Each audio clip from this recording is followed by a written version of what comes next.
you. Yes. Please lean forward a bit for me. Lean forward. When Fajo, don't lean back. Lean forward. How's it going? So far, so good. Oh, I thought you would rather be here in spirit, so rather than be here in flesh. They are here black and white. No. Oh, it's good to see you both. You've been doing real great work. You've been making big strides across the plains of Ghana. It's good to see you both here. Now, first of all, when you woke up this morning, did you know what either one of you, did you know what he was thinking? Did you know what Mackenzie was thinking?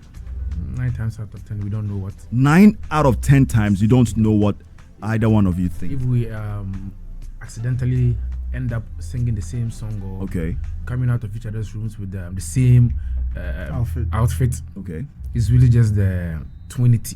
Oh, okay. So that happens. Yeah, that happens a lot. It happens a lot. So many times in a day. Wow. The songs, the car that you pick out, even food, choices. It's a twin thing.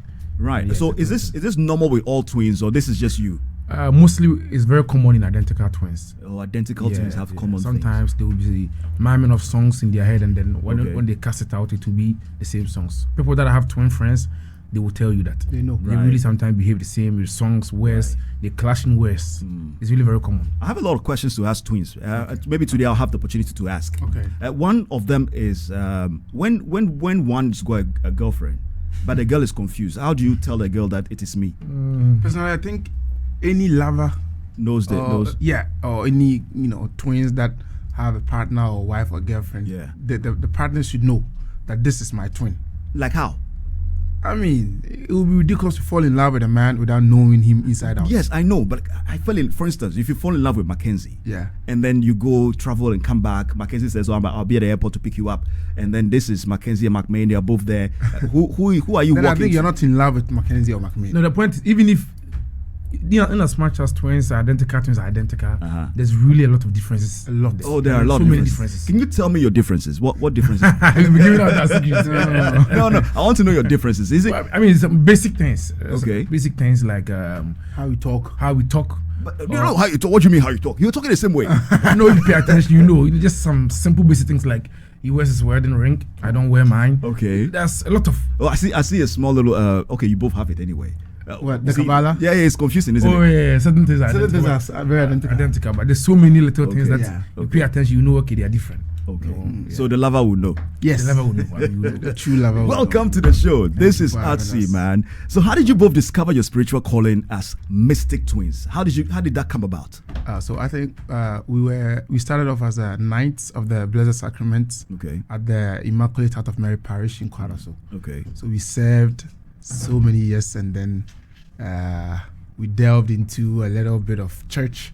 Right. I mean, the mass service was church, but it was Catholic. Okay. So we then delved into the other forms of, the one-man churches. We formed our own little group where if it was today, it would be a church. But then we would not call it a church because, we had a name, we had a little it was more of a neighborhood thing.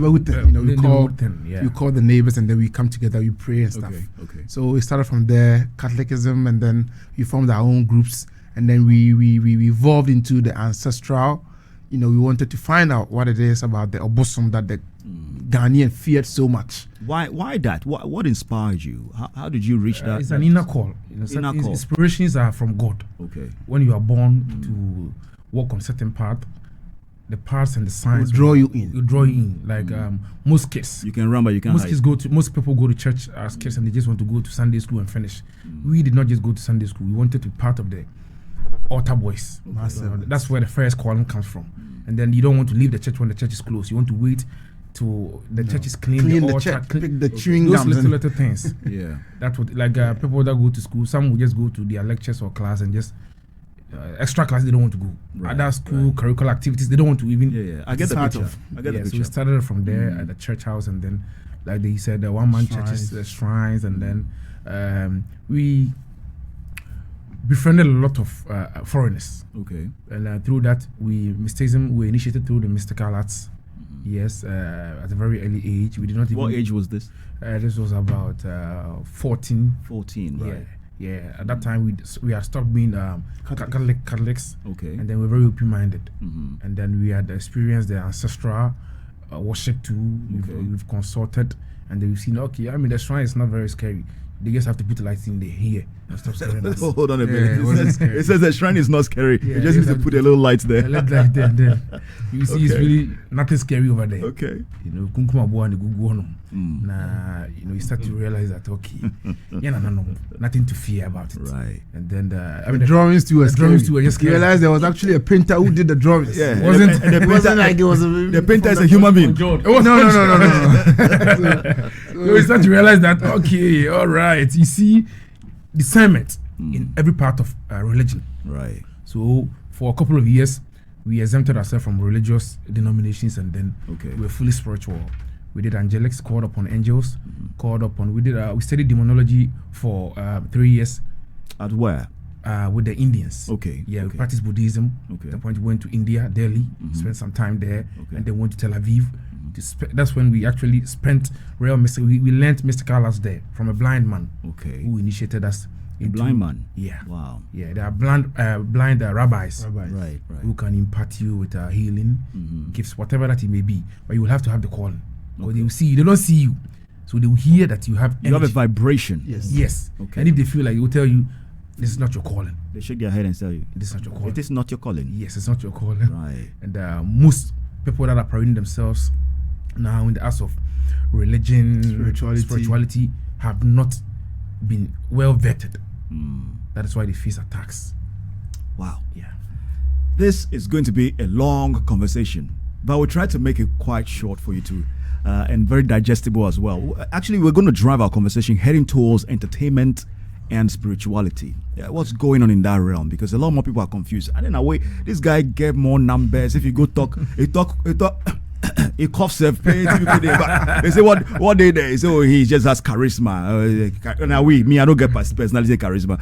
Anyway, we'll find out more about that. But as your connection is concerned, you would say that you are not religious, you are spiritual. Yes. The difference is that you don't enter a church hall and perform stereotype ways of doing things in the church hall.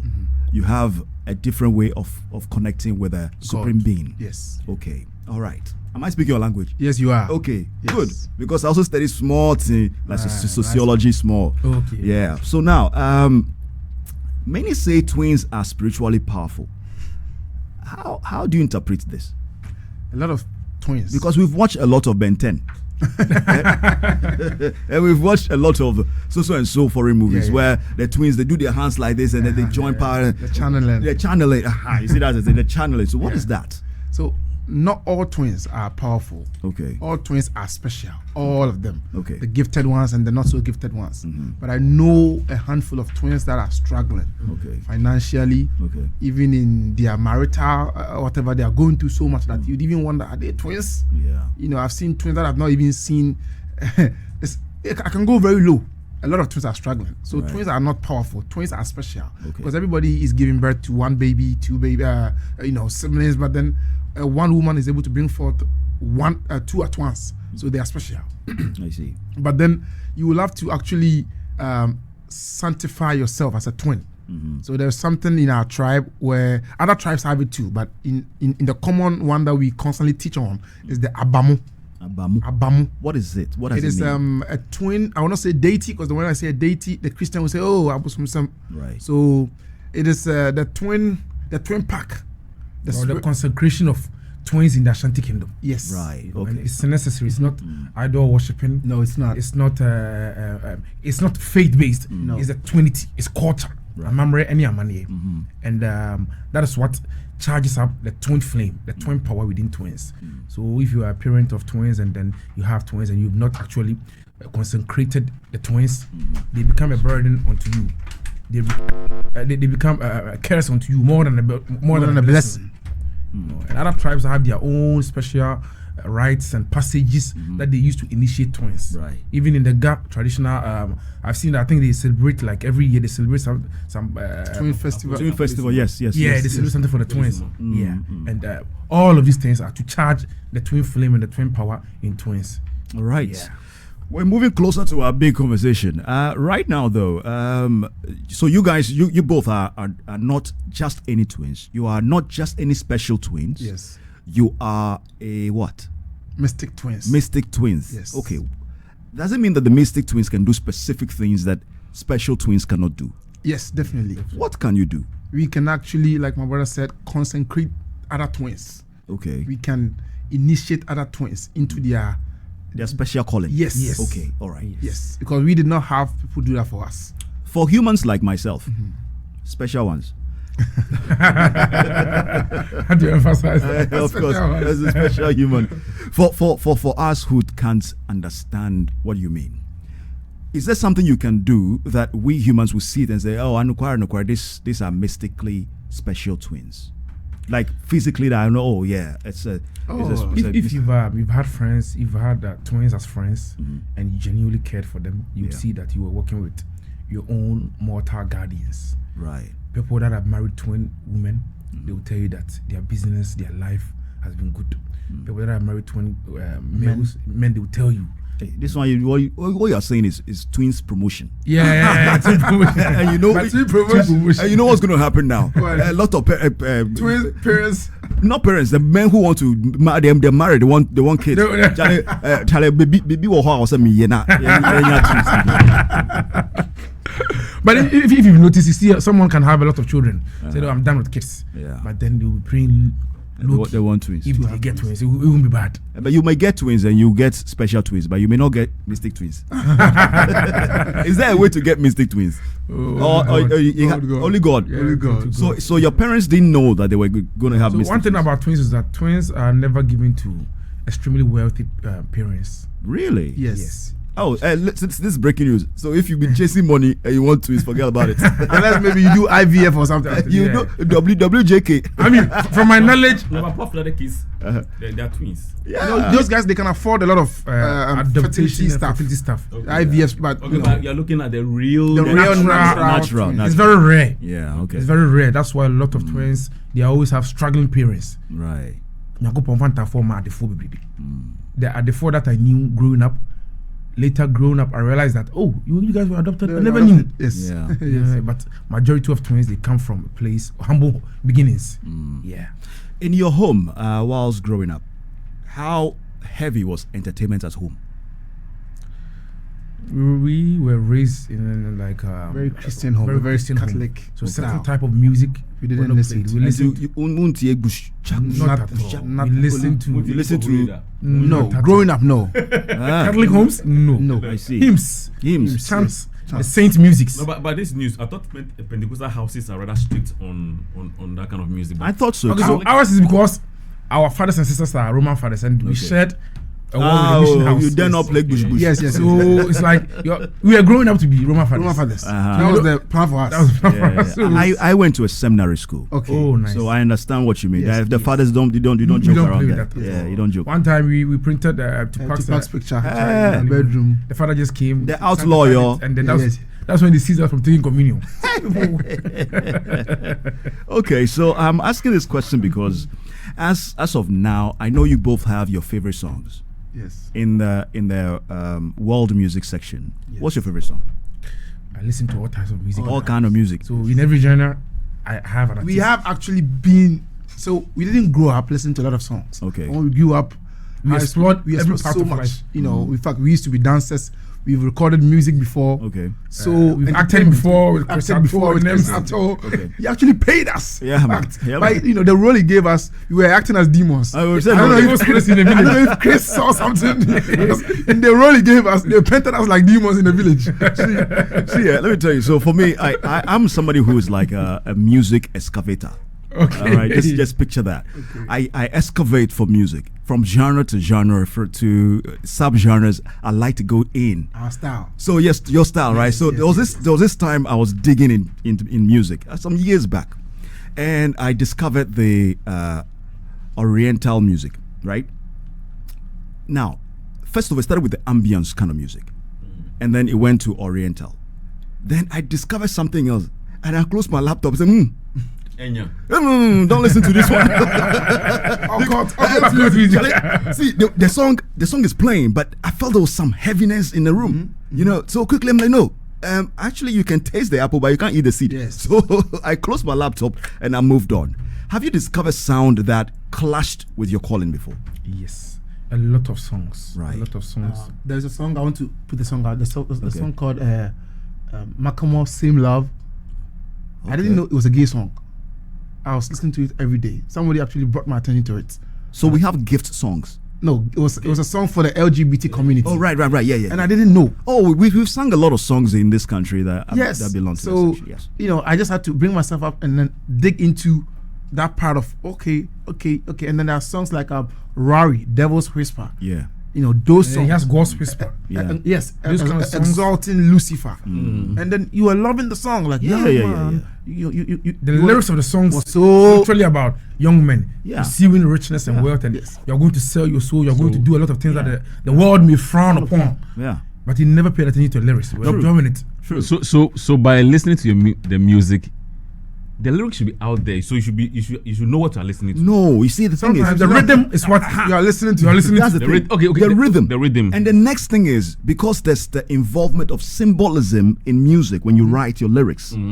You can personify a table or something that makes it or have a evil human. lyrically, you rap it lyrically. Yes, Like, it has a human quality. Unfortunately, a lot of music with evil intentions has good melody.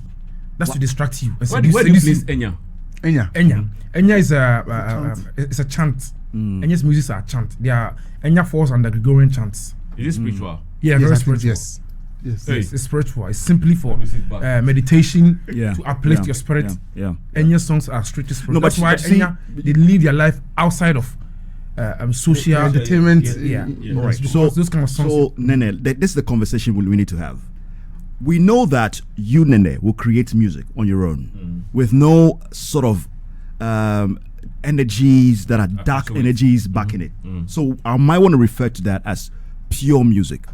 You get what I mean? And then there is music that you've done that has some strong energy that is dark. That's going to it. Because music in general, they are all energies because it's from human spirit into an entity called music. So when you play it, you are living a certain energy naturally, but it has to be pure energy or dark energy. Have you listened to a song today that you can tell that this song has dark energies behind it? Or even an album. in what genre? In any genre, okay, in the exception of even no, I'm not going to base it In on. fact, even before you answer that question, Uh-huh. let me give you a scenario about an artist that I've noticed that thing just by what I'm saying. Okay, Now, proud to Prince. right. I like Prince, Right. but when the symbol came, I wouldn't relate to the music. So, one artist, two separate kind of music. Yeah. Yeah. So, is that what I'm saying? That's maybe what I'm saying, because the thing is, there are times when you discover an artist having pure energy starting off with the music, and then along the way Yeah, then they change it. introduce Yes, introduce it. Yes, I have one song like that, but I don't know the beginning. I've forgotten. Now the only part that is stuck in my head is that evil part. It's a song from Vibes Cartel. Right. It's a very nice melody, but as the song goes further, it goes on to encourage you.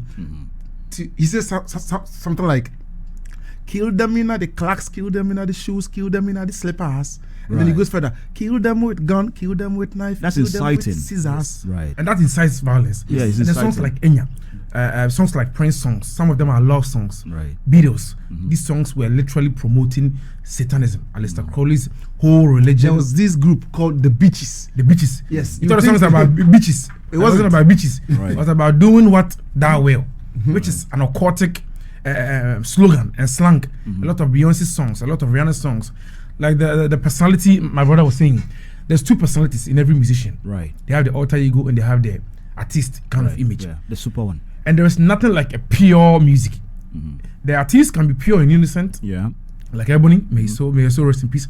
And then the producers may be involved in a fraternity. Yeah, so that's the combination, the dynamics between producer, even writer. Okay. The videographer, the editor. So, All of them. there are other elements that come into play aside you being a pure person. Yes. The additions onto your music will make it evil. And talent- your voice the and your talent talent alone will is use not to enough. spread that negative agenda. So that's the thing. Let me veer off a little bit. Groupings. In every workplace, for instance, the SASI radio has got smaller units and working groups. I always tell my producer, Yawa, for instance, like when you come to work and you're about to apply yourself to the job, pray. if you're a Christian, pray in light of what you want the job to what you want the job to attain. I'm doing the same thing too, so we are in unison. That grouping should have the same semblance with their spiritual connection to what they're doing. But if they are disconnected, everyone's got their own energies separated. You never know who is bringing what energy to the work. Failure may be coming from one quarter, but you wouldn't know where it's coming from. And you're blaming yourself that you're not performing at all. But maybe failure is coming from one angle, like producer, musician, the writer, the guitarist. All of them have different energies, but they may not be in unison to the singular purpose of creating pure music. In air quotes. Is that what you mean? Yes, because everybody has their own inspiration, their source of inspiration. Some had to go get drunk before they could pen down their lyrics. True. Some had to go commit. Some have a lot of sex. Crimes, murder. Some had to go draw their inspiration from a sexual energy. We have threesomes. We have all kinds of sex before they can really draw into their power and then start jotting things down. A lot of people said that some of their lyrics and some of their album, I don't know, it just came to me. Where did it come from? It came from a source, and the source is where it's so vast because the realms are so open. It's broad. The heavens are plenty. So much. It can come from hate. It can come from broken heart. It can come. Sam Smith started his music so beautiful, very beautifully. I love this music. I bought his whole entire album. I listened to it so much that I got roped into another, and I'm like, okay. He just did not come out of the closet, but he came and then initiated himself well into Satan worship. And that is when you know that all right, he's gone. So all right, let's find another love song to listen to.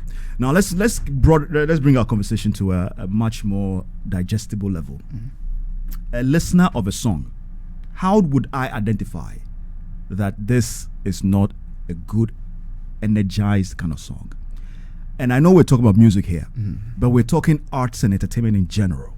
You may even watch a movie that's got symbols and things in there that are connecting you to watch it, and then also forcing you to share and talk about it more and more, because that's what they want.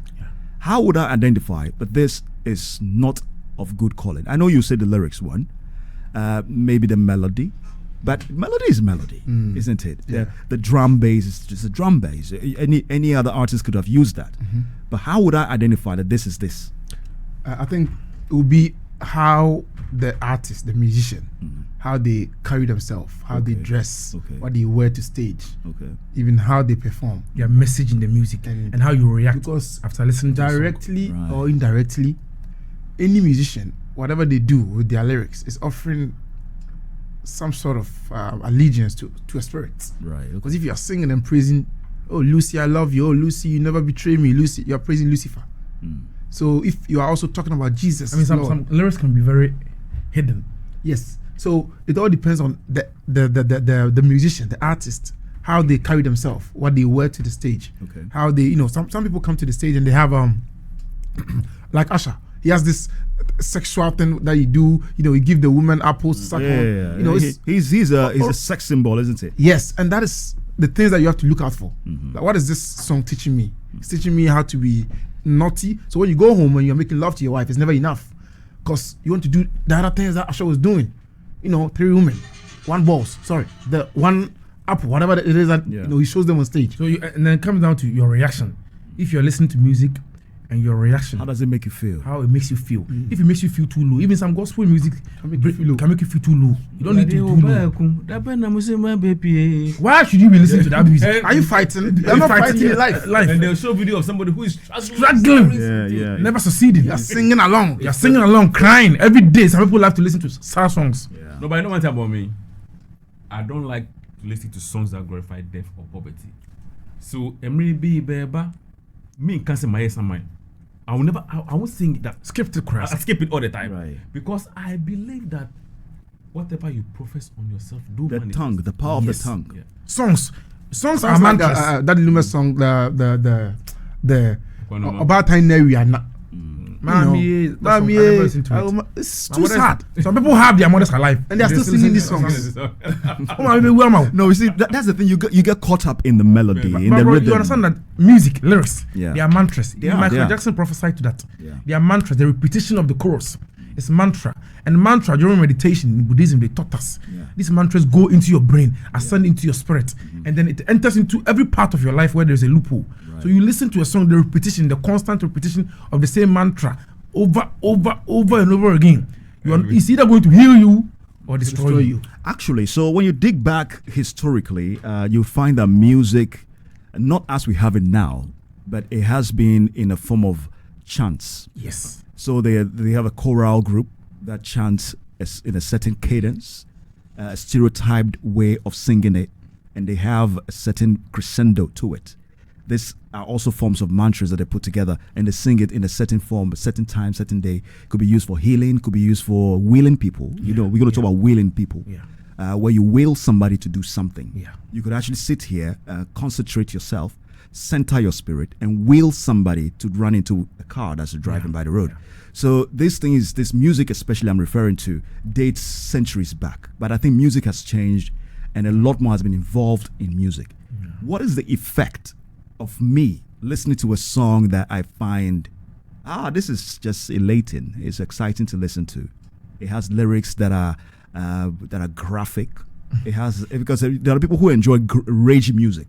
Rage music and all that. You get what I mean? Even if you love hip hop, you want to pre-select particular rage song like Tupac's "Hit 'Em Up." It's got that rage in there. You're driving long distance to Kumasi and you're listening to it. You are charged.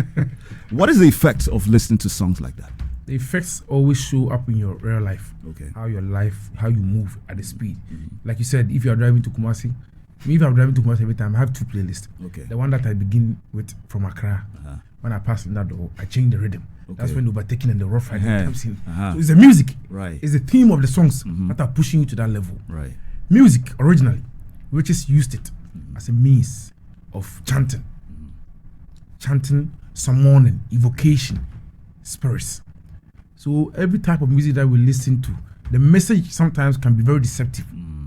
It's the rhythm, it's the feeling. The feeling we get from listening to that music will let us know that, okay, this is where you are taking us to. But you see, the problem is, if Nene would agree, there are a lot of people, in fact, more than 90% of the world population, who are not spiritually sensitive. You see, I'm using the word advisedly here. You're not spiritually sensitive, which means that you are a spirit being, but you're not attuned to your spirituality, and the things that are happening around you, you don't even know. You're not sensitive to it. So when you're saying you hear the music, you feel it, the person is a tuning. It's like a frequency. They're not tuned to that frequency, so they can't feel that sensitivity from what they're hearing or what they're listening to. So in your real life, like I said, you face failures. Okay. If on your soul day you are a Thursday born, a Monday born, you wake up in the morning, you listen to a radio Ubekuna.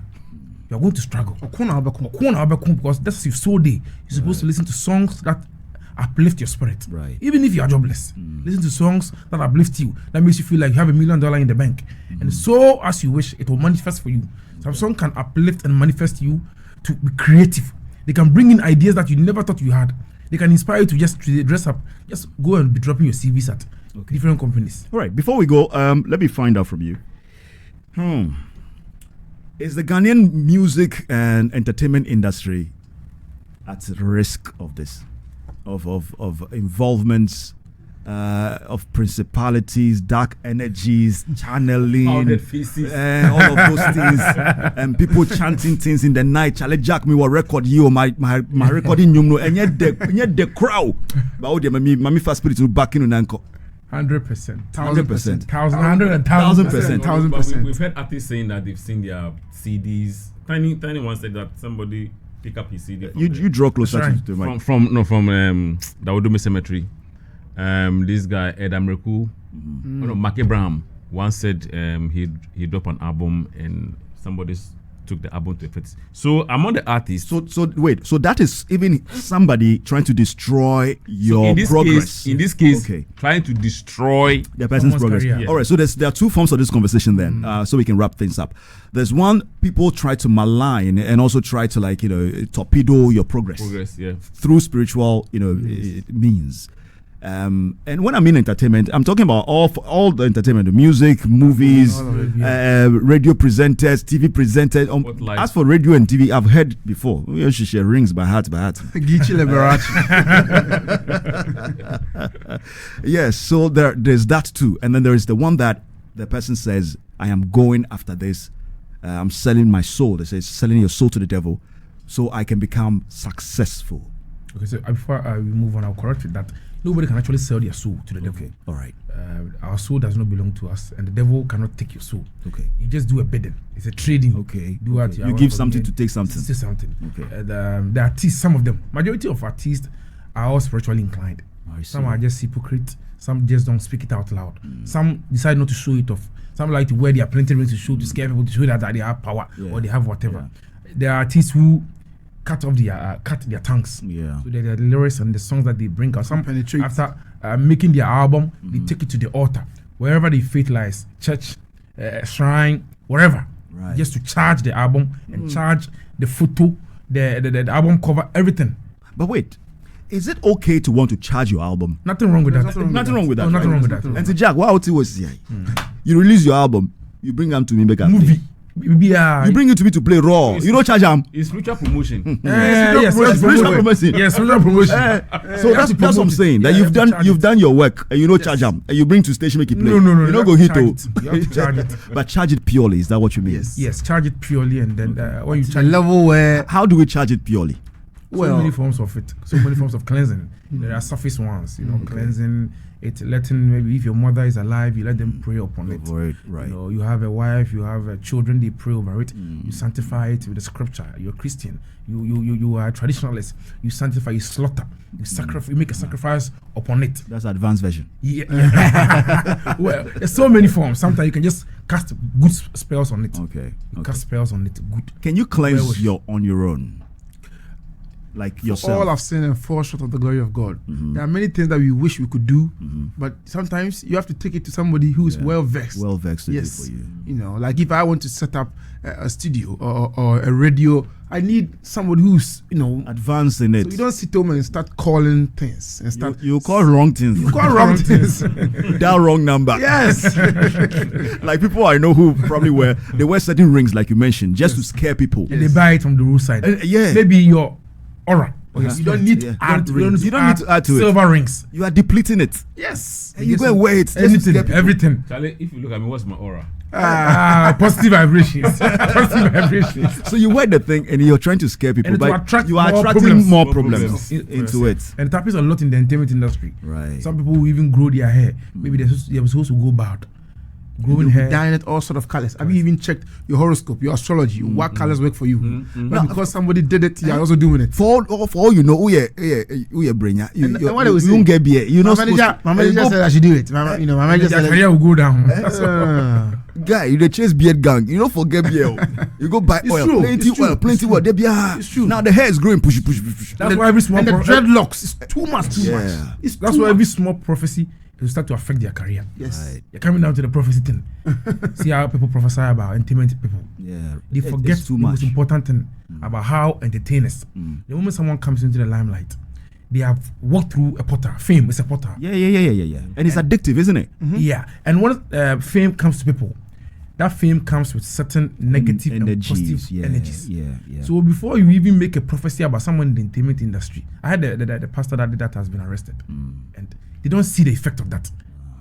Even for you as a pastor, a counselor, whatever, trying to prophesy about someone, you need to test your vision. Yeah. Not all visions are from God. No, Some are no. deceptive. Ah, Some are supposed to bring you Guy, shame. the same thing I told one of my friends that you're chasing something. Oh no. The devil will replicate it, make it look like a being where God Yes, gives yes. you. No being. Just to waste your time. It's a Just to make you embarrassed. Now look at where you are. it's a mirage. Now look at where you are. Yeah. Handcuffs. I don't know if they put handcuffs on him or something. It's just embarrassing. Because even prophecy without permission is spiritual rape. Right. You can't just see anybody. Oh, okay. On TV. On TV. Okay, this Everything's guy. okay. Let me see. His life is okay, but he's going to die. He's going to do this. No, It's wrong. You don't do that. And once you do that, you lock yourself up in a spiritual court. Right. Because you seek permission from someone and you casted their downfall. And you have Every to go and prophecy redeem should come yourself. with something that with a vision, With compassion. with compassion. Delivery of the message should not be public. You do public proclamation or downfall of people, the camera spirits turn it against you and they bring you bad luck. All right. I think my conversation will have to have a part 2 sometime. Yeah. I don't know what you Nene thinks of this, but I think we need a part 2. Obviously. Yeah, we need a part 2. We need to go in deeper. Yeah. I mean, from what you are seeing, as for we those of us who love hip hop, we need to baffle.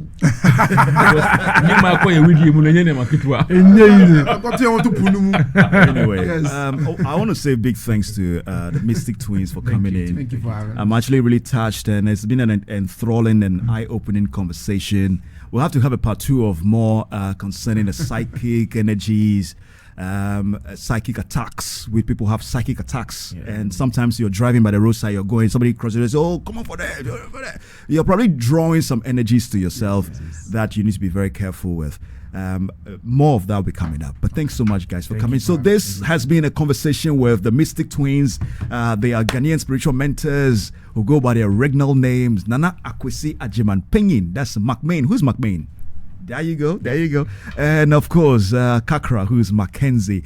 Big shout to you both. Thanks so much for coming. No, I can spot it. I can tell you, there's an upper lip difference. That's it. It wasn't that hard. It wasn't that. No, but it took me a while, you know.